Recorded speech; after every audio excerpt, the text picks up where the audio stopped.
반갑습니다. 또 이 아침에 이 장소를 찾으신 발걸음들의 하나님께서 복을 주시기를 바랍니다. 저는 방금 복이라고 말씀드렸는데요. 이 복은 하늘에서 내려와야 그게 진짜 복이에요. 이게 그렇지 않고 우리가 실력이 좋아서 수단이 좋아서 혹은 줄을 잘 서서 그런 거는 복이 아니에요. 그게 명예든 혹은 재물이든 권력이든. 우리 예를 들어서 막상 대통령 당선 됐을 때 가문의 영광이라고 그랬겠죠. 대통령이니까 가문의 영광뿐이겠어요. 우리 고장의 영광. 근데 나중에 이제 대통령 임기 마치고 나니까 어떤 분들은 숨고, 어떤 분은 절에 가고, 어떤 사람은 감옥 가고, 어떤 사람은 자살하고. 복 아니에요, 그게. 복이라는 것은 이 하늘에서 내려오는 것입니다. 비처럼, 햇빛처럼, 혹은 오고 가는 계절처럼. 이게 그렇지 않고 내가 줄을 잘 서서 혹은 기회를 잘 봐서 혹은 수단이 좋아서 차지하는 것은 복이 아니에요. 화가 될 수도 있죠. 그게 재물이든 명예든 권력이든. 요셉이 복을 받으니까 온 애굽 사람뿐만 아니라 이 주변 나라 사람들도 먹고 살죠. 그 기근의 때에. 다윗이 이 복을 받으니까 왕이 되니까 어때요? 온 나라가 다 기뻐하고 좋아하잖아요. 전 여러분들이 복을 받으시기를 바랍니다. 복은 하나님이 하늘에서 내려주셔야 그게 권력이든 재물이든 명예든. 그럼 어떤 사람이 복을 받는가? 그건 뻔하죠. 심령이 가난한 사람은 복이 있나니, 애통하는 자는 복이 있나니. 어려운 거 아니에요. 그거는 뻔하게 마치 답안지 옆에 놓고 시험 보는 것 같아요. 어떤 사람이 복을 받는가? 돈 많은 사람, 똑똑한 사람, 잘난 사람, 집안 좋은 사람 아니에요. 우리가 교회 안 다닌다, 성경 한 번도 안 읽어봤다, 그러면 도대체 어떻게 해야, 어디 가야 복을 받소? 그러겠지만은 교회 1년 이상 다녔다, 성경을 한두 번 읽어봤다, 그러면 뻔한 거예요. 이거는 헤맬 필요가 없죠. 가난한 심령. 뭐가 가난한 심령입니까? 하나님께서 저를 한 발 오늘도 순간 이끌어 주시지 않으면은 저는 나도 모르는 사이에 시궁창에 빠져서 인생이라는, 명예라는, 욕심이라는, 코로나라는, 혹은 민주당이나 혹은 한국당이라는, 혹은 진보니 보수니 하는 그런 시궁창에 빠져서 헤맬 수밖에 없습니다. 그러니 하나님, 저를 발걸음마다 오늘도 오전도 인도해 주십시오. 이게 가난한 심령이죠. 이게. 근데 우리 인생들은 보면은 금방 겨우겨우 이제 이런 데서 이야기 해가지고 가난한 심령 약간 살짝 들게 해놓으면은 나가자마자 또 안 가난한 심령 돼버려요. 돈 있다고, 잘났다고, 인생 좀 살았다고, 공부만 좀 해도 안 가난한 심령 돼버려요. 공부만 좀 해도.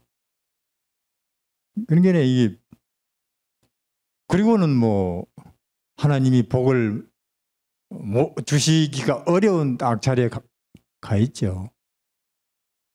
초심 그대로 나이 들어도 결국 왕의 자리에 앉아도 경험 많아도 경험 없는 것처럼, 나이 많아도 어린 사람처럼, 많이 가졌는데도 참 안 가진 것처럼 공부 많이 했는데도 공부 안 한 것처럼. 왜? 아니, 전능자 앞에서, 하나님 앞에서 우리 얼마 가진 그게 무슨 의미가 있어요, 그게? 우리 인생 영생하시는 분 앞에서 80년, 70년 산 게 그게 무슨 내놓을 게 되느냐 그 말이에요.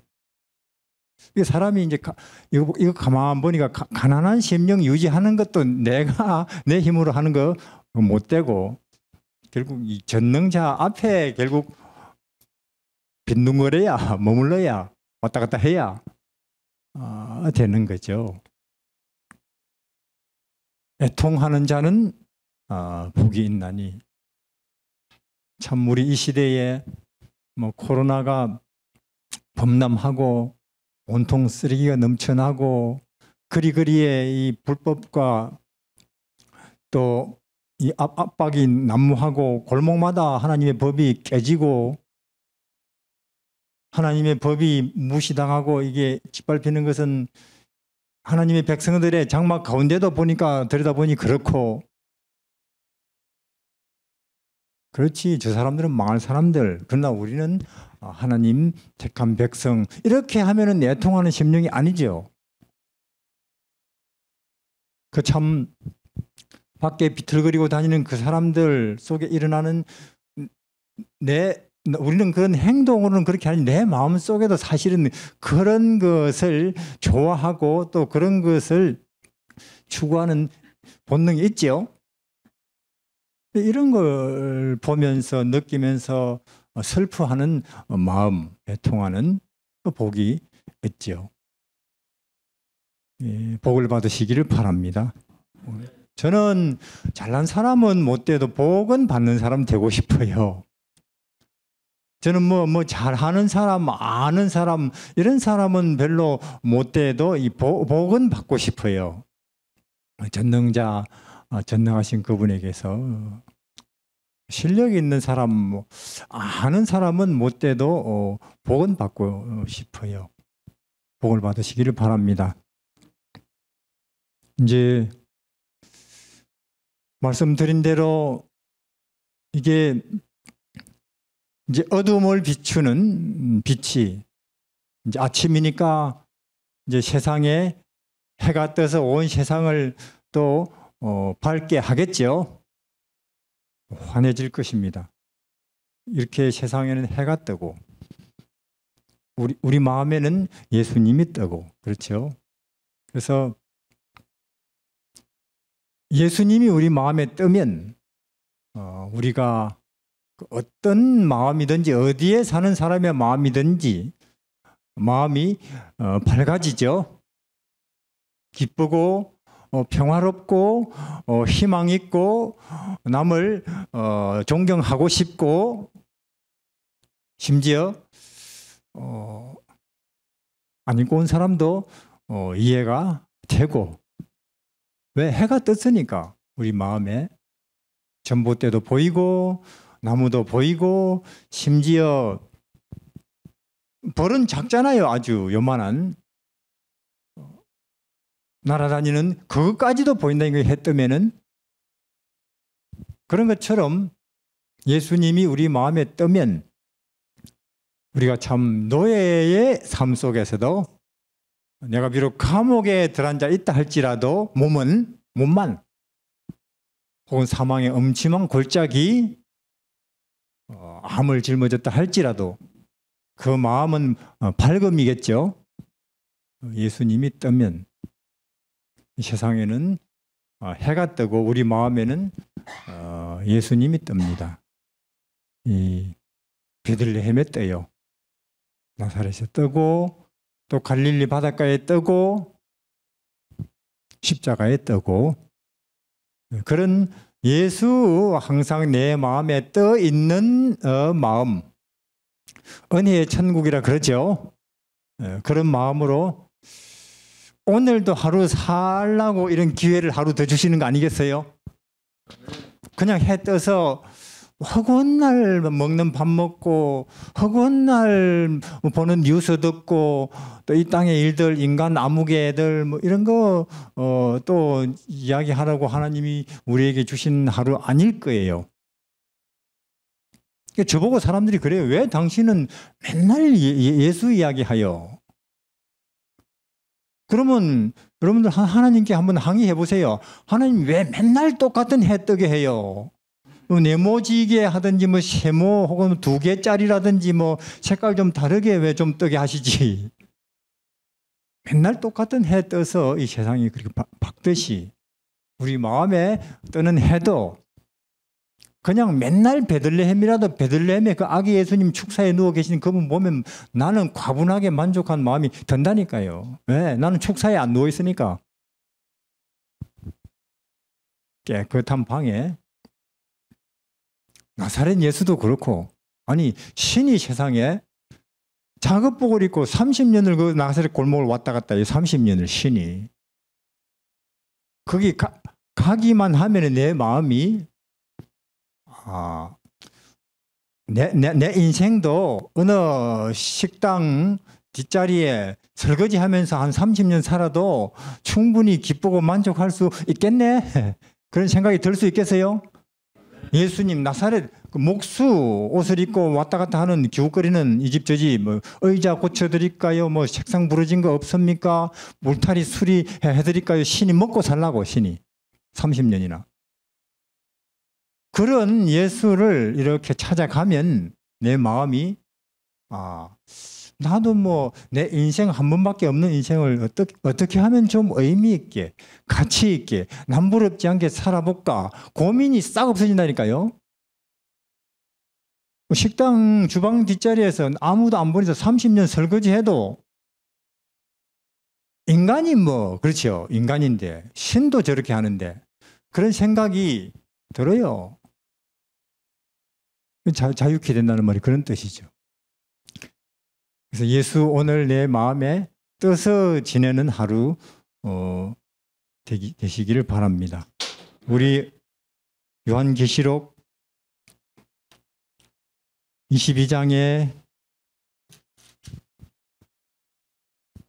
그렇게 이 책이 자꾸 처음부터 끝까지 예수를 이야기하는데 또 딴 이야기 하더라고요. 예. 돌아선단 말이에요. 금방. 그리고는 우물 옆에서 목마르다고 하는 거예요.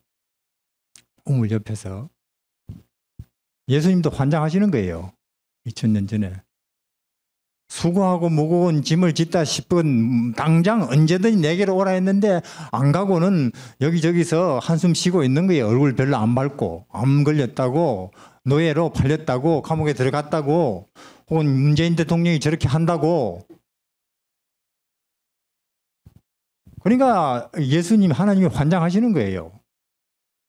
옆에 놔두고 굳이 등을 돌리고는 딴 데서 한숨 쉬는 거예요. 사람들 보면서 정치 보면서 코로나 보면서 경제라고 경제 어쩌고 하면서 어쩌겠어요. 하나님께서. 하나님이 우리에게 구원 진리 빛을 비추시기 위해서 하늘에서 인간까지 이렇게 내려까지 오셨는데도 그런단 말이에요. 인생들이. 하나님은 더 이상 해주실 건 없습니다. 이렇게 했는데도 마구간에 베들레헴에 나사렛에 갈릴리 바닷가에 겟세마네에 십자가에 잔뜩 하늘을 우리 앞에 이렇게 베풀어 놓으셨는데도 굳이 거기서 등을 돌리고 땅에 인간의 머리 눈길 이렇게 고정시키고 한숨 쉬겠다는 인간들을 위해서 할 수 있는 일이 없어요. 그분이 더 이상. 사람이 제가 지금 드리고 있는 말씀은 교회 다니냐 안 다니냐 문제가 아닌 것입니다. 이게 지금 안식일 교인이냐 아니냐 그 문제도 아니에요. 지금 우리가 여기서 이야기하고 있는 것은 신학했냐 안 했냐 그 문제도 아닙니다. 내가 지금 그렇게 숨쉬고 사냐 그 문제죠. 예수를 보고 사냐 옷 입고 사냐 하는 일이에요. 그것도 아침에 혹은 이 시간 마치고 밖에 나가서 혹은 산책할 때 그 이야기를 드리는 것입니다. 그 예수님 하시는 말씀이 반복적으로 내가 길이다. 그러니까 걸어라. 길은 그게 길이네요. 알라고 있는 게 그 길은 걸으라고 있는 거죠. 내가 빵이다. 그런 줄 알기나 해라가 아니고 먹으라는 뜻이죠. 내가 옷이다. 그거는 옷장에 걸어놓으라고 있는 게 아니고 입으라는 뜻이죠. 그러니까 예수를 자꾸 어떤 종교니 의식이니 신학이니 교리에다가 가두어 놓지 말고 실제로 그대의 일터에 사람들하고 어울릴 때 밥 먹는 자리에 입고 다니듯이 먹고 다니듯이 그런 현실로 좀 너희들이 나를 알아줬으면 좋겠다. 그 말씀이에요. 자꾸 너희들이 나를 신학이나 교리나 특정 장소나 예배에만 가둬놓고 그런 거는 누구에게 합당한 태도냐면 우상에게 그렇죠? 말 못하는 모셔다 놓고 그들은 뭐 팔이 있은들 팔을 뭐 들긴 합니까? 눈이 있은들 보긴 합니까? 끊임없이 모셔야 되고 특정 장소가 있어야 되고 근데 예수 그분은 난 너희 의자에다 깔고 앉아라. 세상에 그런 신이 어디 있어요? 그래서 그런 어떤 면에서 이런 기독교, 이런 주장, 저는 가히 이게 이제 우리 각 사람에게 우리 안에서 이해되고 경험되면 가히 이것은 종교 혁명이라고 봐도 될 거예요. 루터가 가톨릭이 기독교를 순의식이라든지 무슨 뭐 진부라든지 이런 데다가 가둬놓고 기독교는 무슨 의식이고 행사하고 거룩한 제상가 여기에서 아니지 이 말씀이지 어디든지 이거 읽으면 되지 알 수 있고 혁명이죠. 근데 이것은 연구용이고 신학용이고 교리용이고 누가 이거 더 잘나나 여기에서 이제는 이 책이 말하는 이제 예수를 먹고 마시고 옷 입고 아니 그 속에 들어가 살자 이거는 또 혁명이겠죠. 이런 혁명을 이론적으로 설명한 게 세천사 기별이라고 그래요. 이것을 혹은 믿음으로 말미암는 의 혹은 더 깊이 들어가면 우리 참 안식을 주는 안식일에 대한 이해와 연구죠. 실제적으로. 예, 우리 점점 그쪽으로 방향을 잡고 기독교 예수님을 따르는 거죠. 자, 오늘 요한계시록 22장에 어제 말씀드린 대로 제가 또 수정같이 맑은 생명수 강을 내게 보이니 하나님과 및 어린 양의 보좌로부터 나서 길 가운데로 흐르더라. 강 좌우에 생명나무가 있어 12가지 실과를 맺히되 달마다 그 실과를 맺히고 그 나무 잎사귀들은 만국을 소성하기 위하여 있더라. 다시는 저주가 없으며 우리는 이 땅에서 동서남북에서 이 죄로 인한 저주의 흔적들을 보고 있습니까? 쓰레기장이 있어요. 냄새가 나고 경찰서 병원 사람들이 늙어 꼬부라져요. 암이 걸리고 왔다 갔다 하다 보니 무덤이 보입니다. 저주의 흔적입니다. 인간이 죄에 빠졌고 그 죄인들이 받아야 할 저주의 흔적뿐이겠어요. 현실들 끊임없이 우리 주변에 내 안에 동서남북에 근데 하늘에 가면 다시 그게 저주의 흔적이 다시는 없대요. 하늘에는. 어디를 봐도 기쁨이고 어디를 봐도 평화고 동서남북 행복이 뭐 쫙 깔렸고 그렇죠? 사람들마다 내가 최고로 좋아하고 반가운 사람들이고 그 사람들도 나를 그렇게 보고 저는 서대두 목사님 가만 뵈면서 저분 마음속에 그리고 있는 이상적 세계 좋은 세상 천국의 이미지가 약간 떠올라요. 밝고 우리 어린 동료 우리가 어제 부르던 그 동료들에서 나타나는 그 깨끗함 순수함 밝음 주름장 핀 것 없음 어른인 거 부끄러워요. 그런 노래 못 부르거든요, 우리는. 그래서 이 목사님은 참 보통 우리가 갖고 있는 천국 하면 뭐 나도 그 왕되고 걱정 없고 오래 살고 내가 남보다 더 많이 가지고 주도권, 지배권 혹은 소유권 내가 잡고 이런 게 아니고 그런 밝고 깨끗하고 순수하고 아름다운 이상을 그리고 소망하고 사시는구나. 와요, 그게. 네. 그게 안 느껴지면 난 말 그대로 나무떼기지요. 그렇게 앞에 서서 우리를 그렇게 계속 설득하시고 격려하시려고 하는 참 이런 분이 우리 옆에 계신다는 게 얼마나 우리는 복인지요. 예. 예수님이 우리에게 좋은 동료들을 주신 거죠. 예. 다시는 저주의 흔적이 없고 걱정할 필요 없고 어린 양의 보좌가 그 가운데 있으리니 그의 종들이 그를 섬기며 그 얼굴을 볼 터이요 그 이름도 제 이마에 있으리라. 다시는 밤이 없겠고 등불과 햇빛이 쓸데없으니 이는 주 하나님이 저희에게 빛이심이라. 저희가 세세토록 여기 무슨 노릇 한다고요? 믿으시기를 바랍니다. 새하늘 새 땅. 그래서 어제 저는 이것을 그림으로 그려드렸는데 하도 안 믿으니까 사람들이 천국 있다고 해도 1차원, 2차원, 3차원 그림으로 그려드렸는데 우리 여기에 있지만은 우리 아래의 세계도 있겠지만은 우리 이상의 세계도 있다고 말씀드렸지요. 우리는 여기에 갈 것이라는 것입니다. 여기는 내 모든 생각이, 꿈이 바로 소망이 현실이 되는 곳. 목사님의 그 아름다운 순수한 밝은 그 꿈이 현실이 될 것입니다. 그 정도가 아니고 그 곱하기 한 만점 해가지고 여기에서 얼마나 아름다운 깨끗한 50이 넘었는데도 저는 어떤 경우는 60이 넘은 사람이나 50이 넘은 사람하고는 좀 이야기하기가 좀 피곤해요. 왜냐하면 이 굳어져 가지고 딱 생겨 있어요. 딱 이야기하면 정치 이야기, 경제 이야기, 시사적인 이야기. 아니 이 좋은 상상력을 가지고 그렇죠. 우리 몸은 그냥 현실에 겨울에 여름에 더위에 갇히지만 이 상상력, 생각하는 능력은 얼마나 자유로워요. 여기 몸은 있지만은 베들레헴에 갈 수 있고 나사렛에 갈 수 있고 우리 국민학교 그 시절로 갈 수 있죠. 근데 거기는 안 가고 이 좋은 생각을 가지고 내 돈 떼먹고 도망가버린 그 사람한테 가 있다니까요.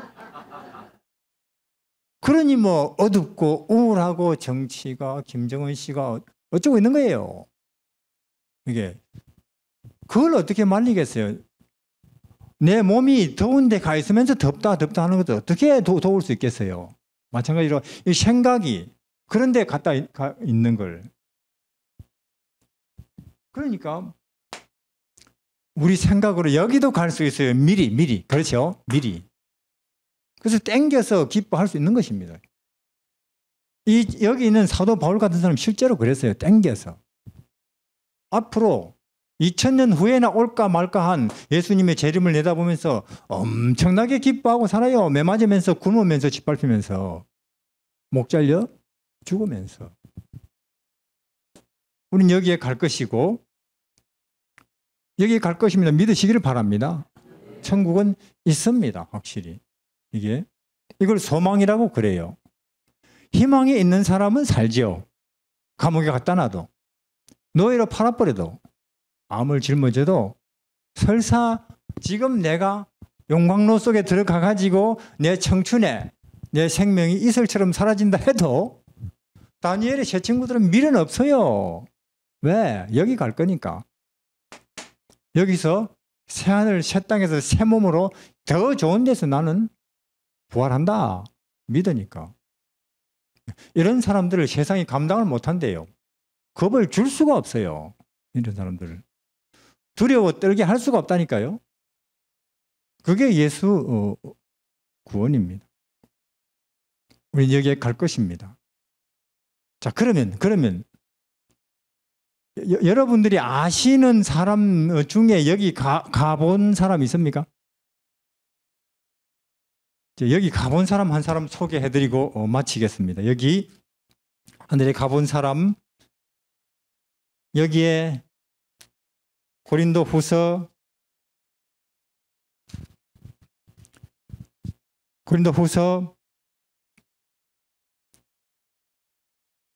'우린 지금 그림자고 하늘에 가서 우리 영원한 실물을 드디어 보겠지요.'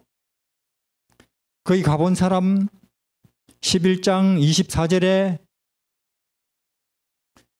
고린도후서 11장 24절에 유대인들에게 40에 하나 감한 매를 5번 맞았으며 3번 태장으로 맞고 1번 돌로 맞고 3번 파선하는데 일주야를 기품에서 지냈으며 여러 번 여행에 강의 위험, 강도 위험, 동족 위험, 이방인 위험, 시내 위험, 광야 위험, 바다 위험, 거짓 형제 중 위험을 당하고 또 수고하며 여러 번 애쓰고 못 자고 줄이며 목마르고 여러 번 굶고 춥고 헐 벗었노라. 이 외에 일은 고사하고 오히려 날마다 내 속에 눌리는 일이 있으니 곧 모든 교회를 위하여 염려하는 것이라.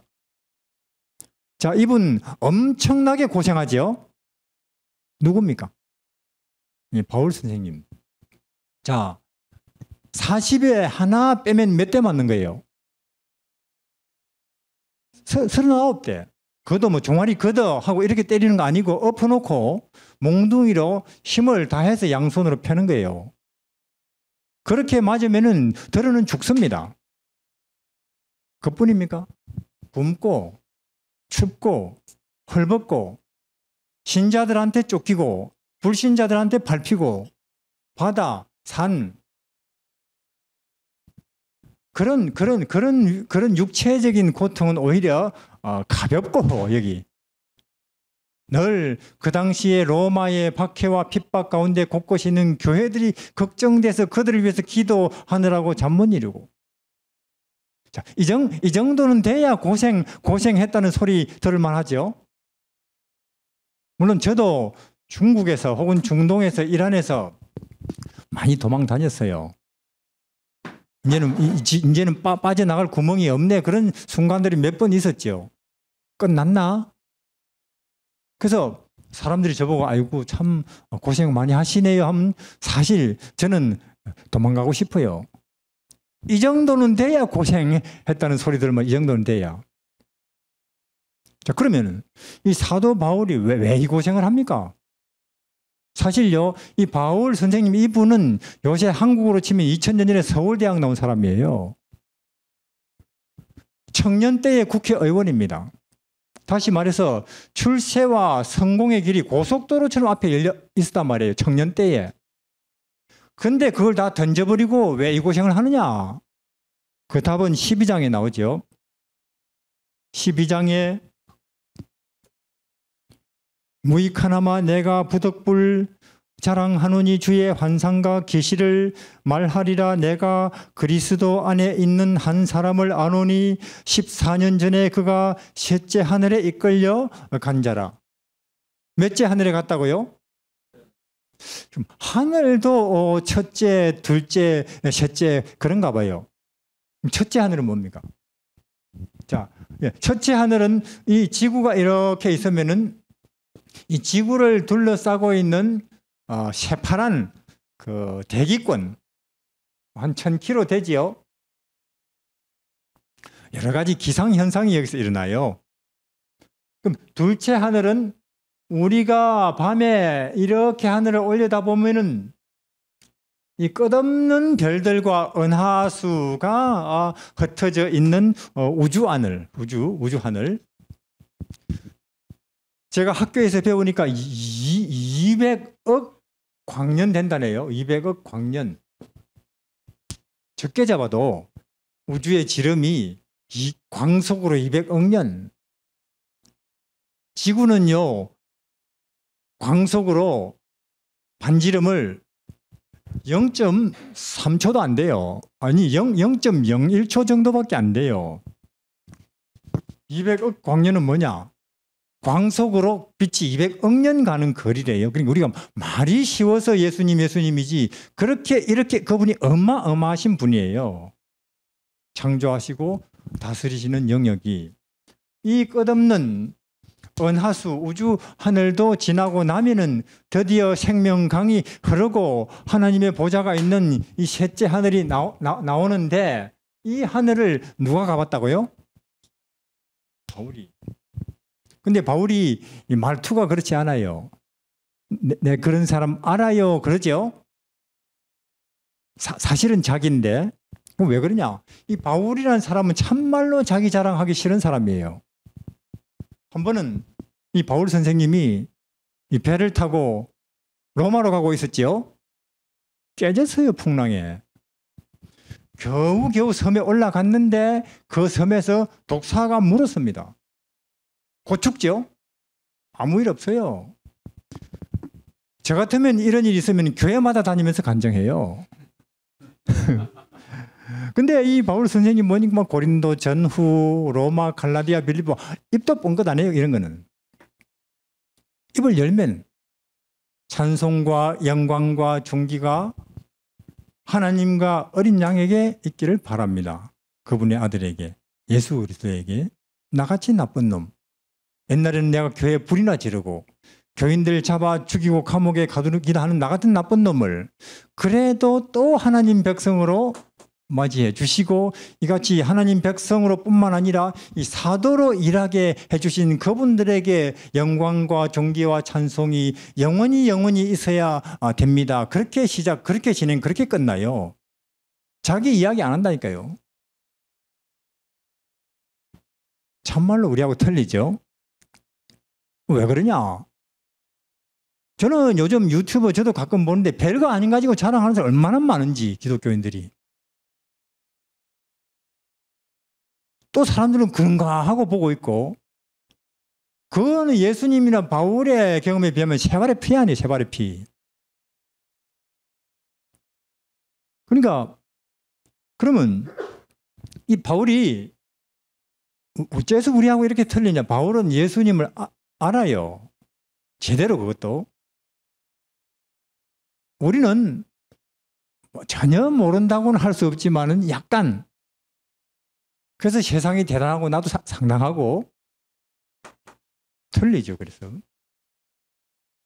그 바울이 내가 여기를 하나님이 보여주셨는지 아니면 그냥 내가 봤는지는 몰라도 내가 봤어요 이렇게 하면 이거 내 자랑하는 거 아니냐 해가지고는 그러면 안 되지.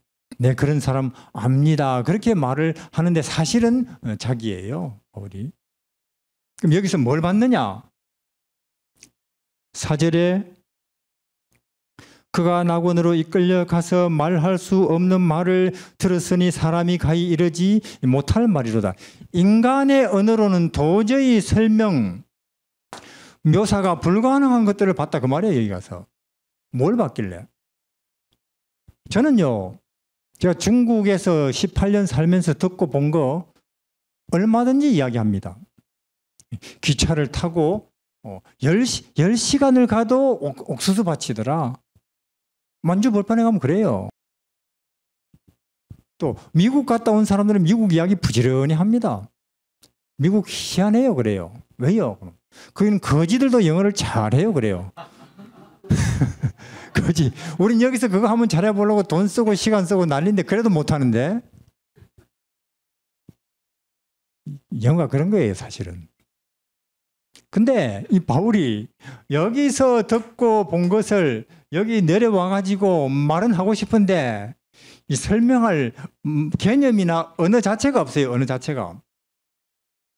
예를 들어서 이 그림자 세계에 살던 존재가 우리 여기 와가지고 장미꽃이나 민들레 보고 저거들 세계로 내려갔다 칩시다. 뭐 노란 거, 빨간 거 예쁘더라 말할 수 있습니까? 그런 단어도 그런 개념도 없다니까요. 그래서 사도 바울이 여기를 딱 보고는 이야기는 하고 싶은데 설명 자체가 불가능한. 근데 요새 유튜브에 보면은 아이고 내가 잠깐 까무러쳤다가 정신이 돌아왔는데 하늘을 봤어요, 지옥을 봤어요, 이럽디다 저럽디다 많지요. 저는 그거 의심스러워요.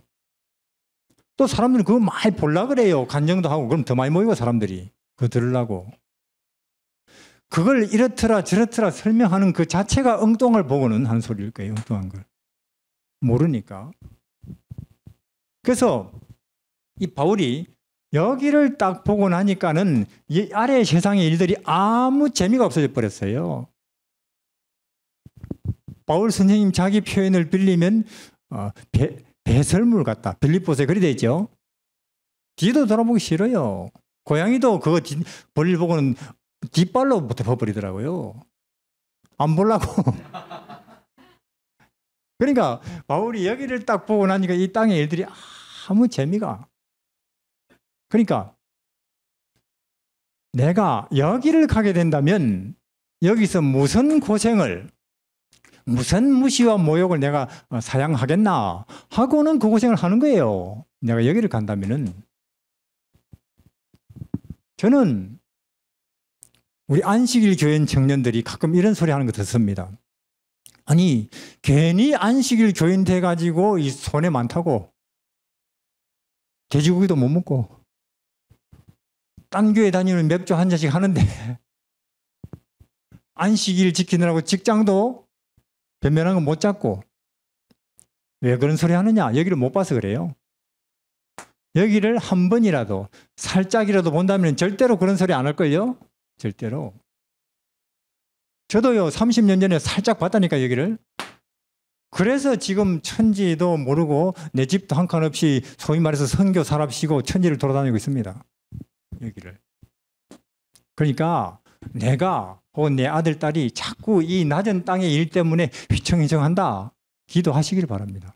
하나님 나한테도 내 아들 딸한테도 여기를 보여주셔서 이 땅의 일들이 저 아래 하찮은 일들로 보이게, 그러면 보여주신다니까. 그러면은. 그러니까 바울이 생각하는 거예요. 그러면 난 여기를 봤는데, 그리고 여기 가는 길 아는데, 예수님 그렇죠? 앞으로 내 인생을 어디에 쏟아야 되냐? 허구한 날 돈이니 땅이니 정치니 뭐 건강이니 그것만 챙길 거냐? 아니지.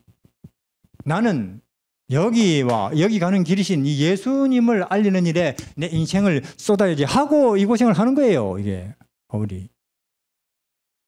그러니까 사실요, 바울 당시에는 신자 될 뿐만 아니라 이 선교를 한다는 것도 죽음을 의미합니다. 왜? 로마가 그 당시에 죽여버렸으니까. 잡히는 족족. 저는 중국의 공산당, 저 터키, 이란의 무슬림, 물론 그들도 위험해요. 중동 가면 폭탄을 택배로 보냅니다. 그러나 이때보다는 훨씬 나아요. 양반이죠.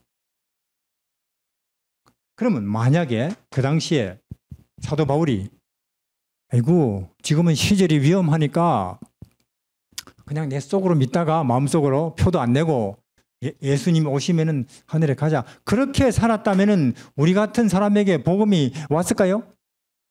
안 오지요. 그러니까 우리는 만약에 여기 가면은 먼저는 예수님께 찾아가서 감사도 인사드리고 그 다음에 바울 선생님한테 가서 인사해야 된다니까요. 감사하다고. 당신이 생명을 던져서 복음을 전해서 나도 듣고 왔어요. 인사를 해야 됩니다. 자, 그러면 우리는 빚을 졌는데 예수님이 곧 오실 텐데 오실 것 같아요. 이 코로나 보십시오. 세상이 쓰레기로 뒤덮이는 거 보십시오. 사람들이 이상해지는 거 보십시오. 생태계가 무너지고 망가지는 거 보십시오. 남극, 북극 얼음이 녹아내리는 거 보십시오. 이거는 세상이 오래 못 간다는 뜻이에요.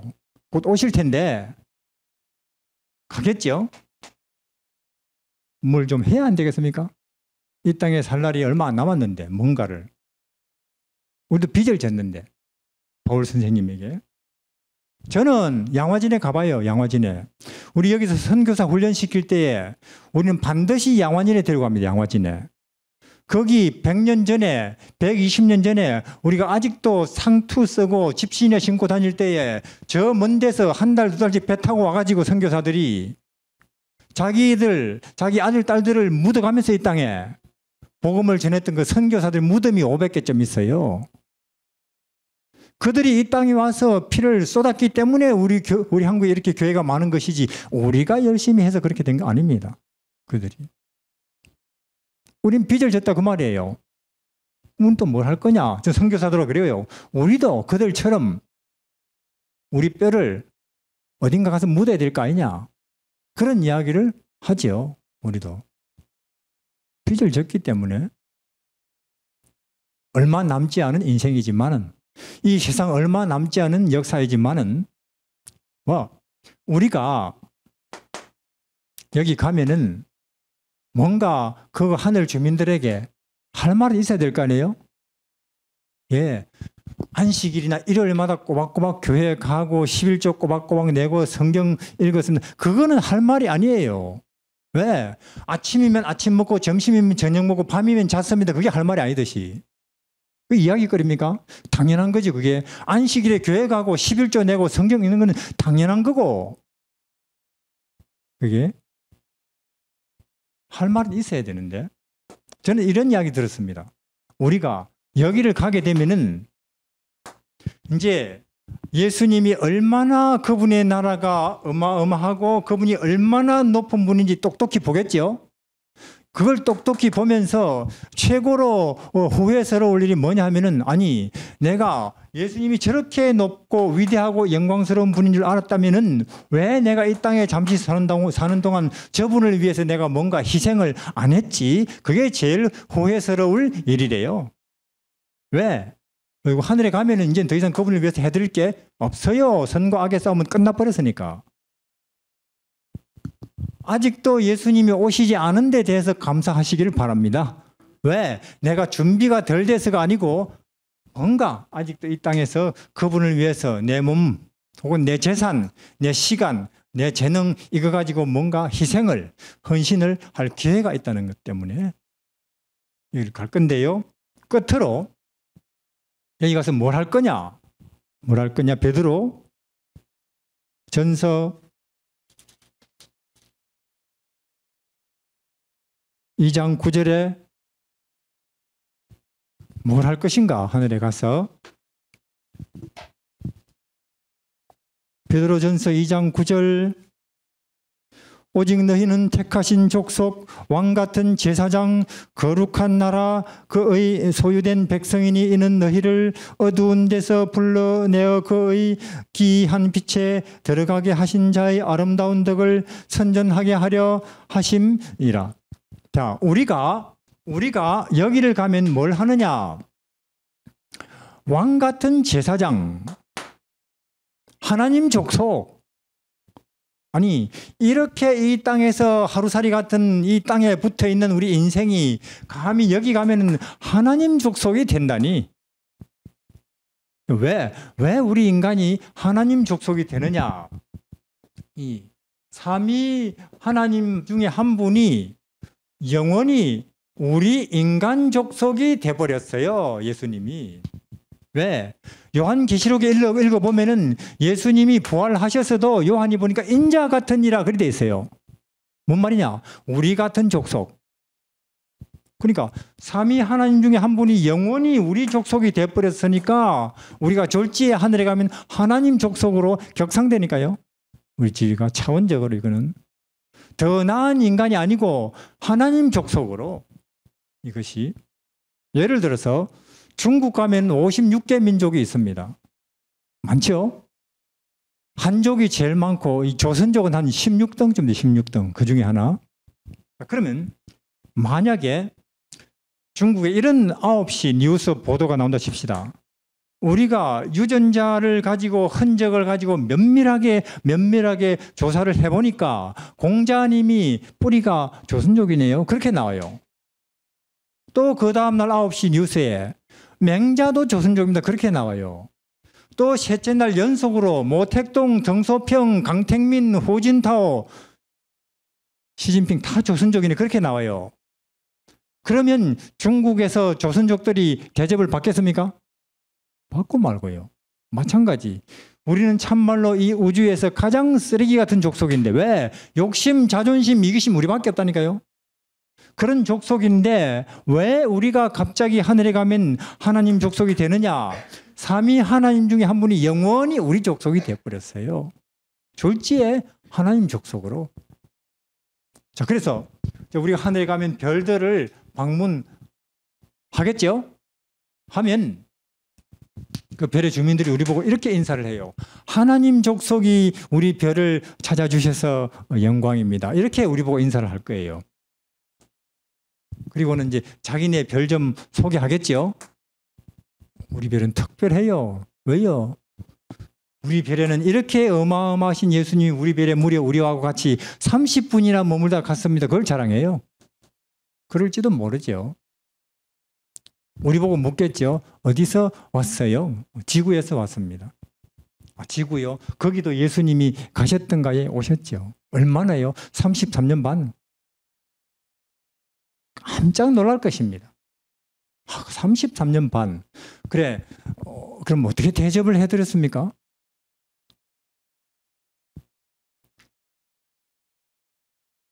우리는 할 말이 없어요.